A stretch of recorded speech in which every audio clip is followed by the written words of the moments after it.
No matter your reason for visiting, London has something for everyone. History buffs looking to brush up on the British narrative will delight in the Tower of London. Admirers of art or theatre will praise the National Gallery and the West End Theatre District, while fans of the monarchy can't skip Buckingham Palace. Although London lives up to its reputation as one of the most expensive cities to visit, it does boast an array of attractions that are free to visit, including the Victoria and Albert Museum and Hyde Park and Kensington Gardens, among others. If you're overwhelmed by the amount of things to do, consider signing up for one of the city's top tours to enjoy the guidance of a local. In this video, we're going to be taking a look at the top 10 best things to do in London. There are some surprises in here, so make sure you watch till the end. Before we begin though, make sure to subscribe to our YouTube channel Trip Extreme for more awesome top 10s, and make sure to hit the notification bell so that you know when we publish a new video. So without further ado, let's count down those top 10. In at 10, Tower Bridge. Along with Parliament and Big Ben, Tower Bridge is London's next must-see architectural marvel, not to mention the most famous bridge that crosses the Thames.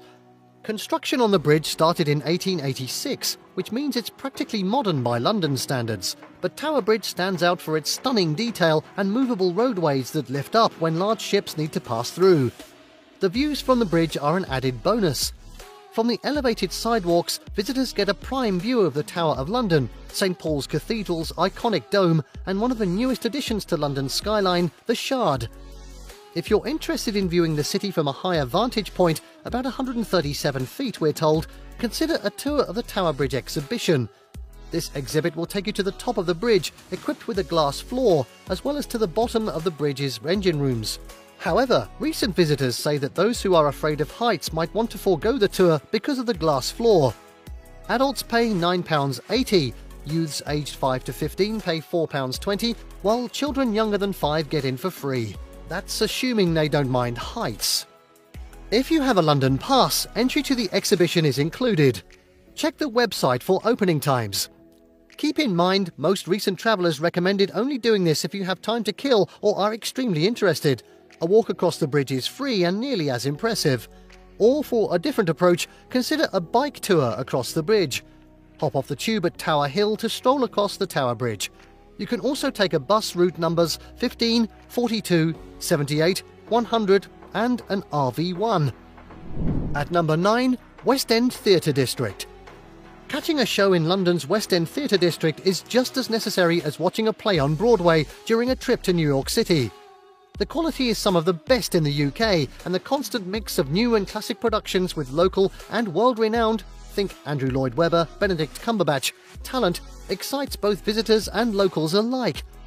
Even if you don't consider yourself much of a theatre devotee, recent travellers said that the atmosphere, specifically near the lively Leicester Square, where many of the theatres are concentrated, is worth a late-night wander.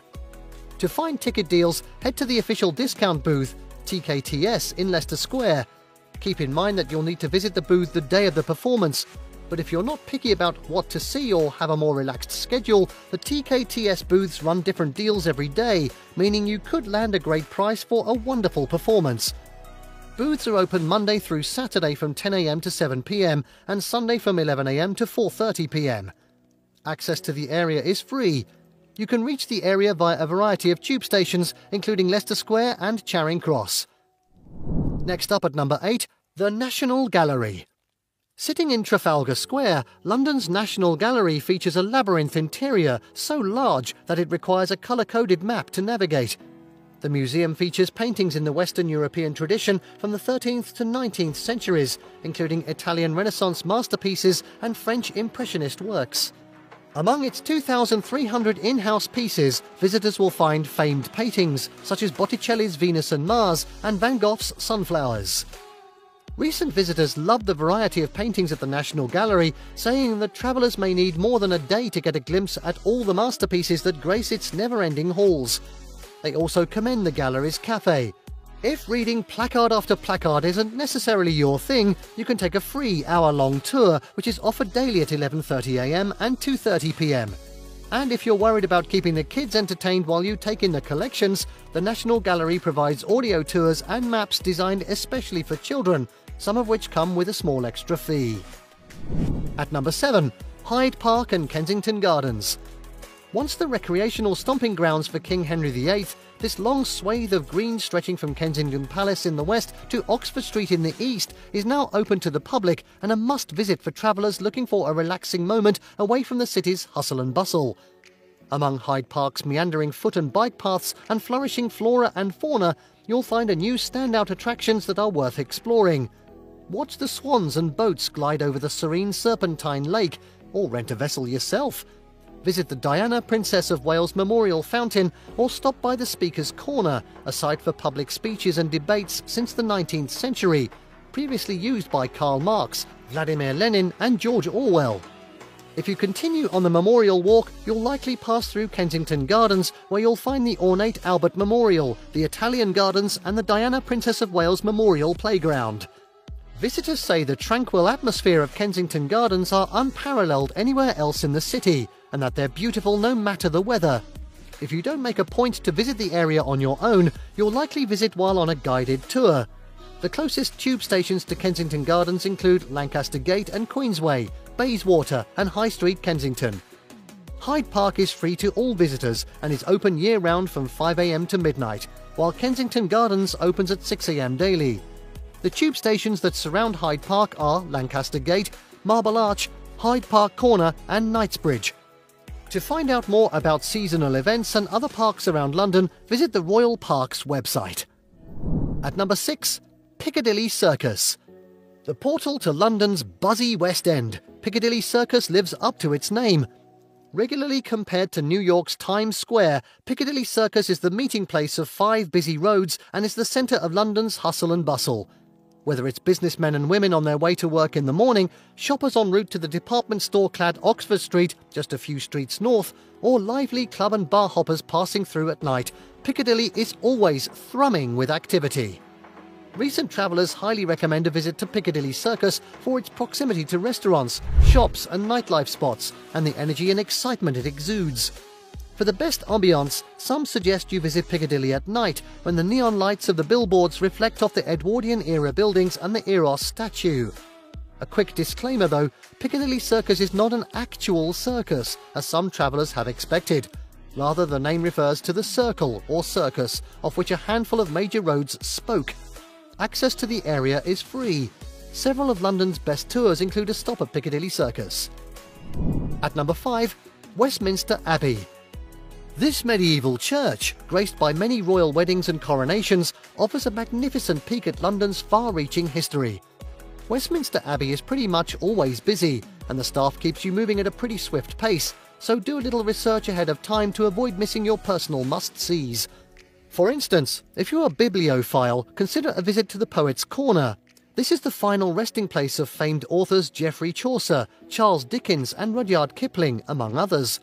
If you're fascinated by all the intrigue surrounding the British royalty, you might like to visit the shared tomb of enemies and half-sisters Elizabeth I and Mary Tudor.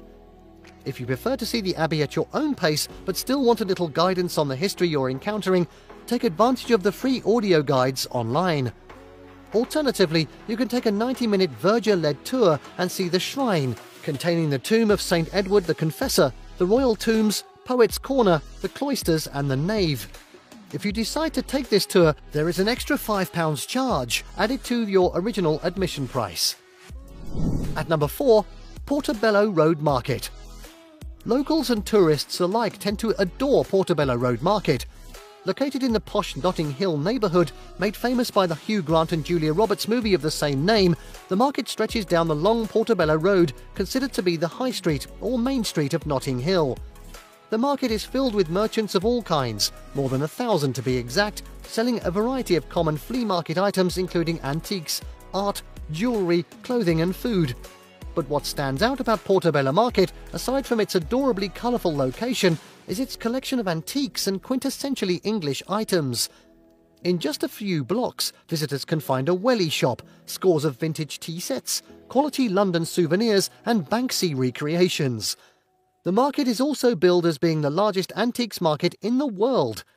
If you have a penchant for fashion, the best sampling is found at the end of the market near the Ladbroke Grove tube stop. There, visitors will not only find the greatest concentration of locals, but a great selection of vintage attire as well. Recent visitors loved Portobello Market for its lively atmosphere, wide selection of items and cheap food stalls. Although many lauded the quality found at the food stalls, some urged visitors to check out nearby restaurants, as many serve exceptional British and international fare. Others also advise visitors to pay close attention to their belongings. Portobello Market is not only very crowded, but concentrated on a narrow street, creating an easy opportunity for pickpockets to strike.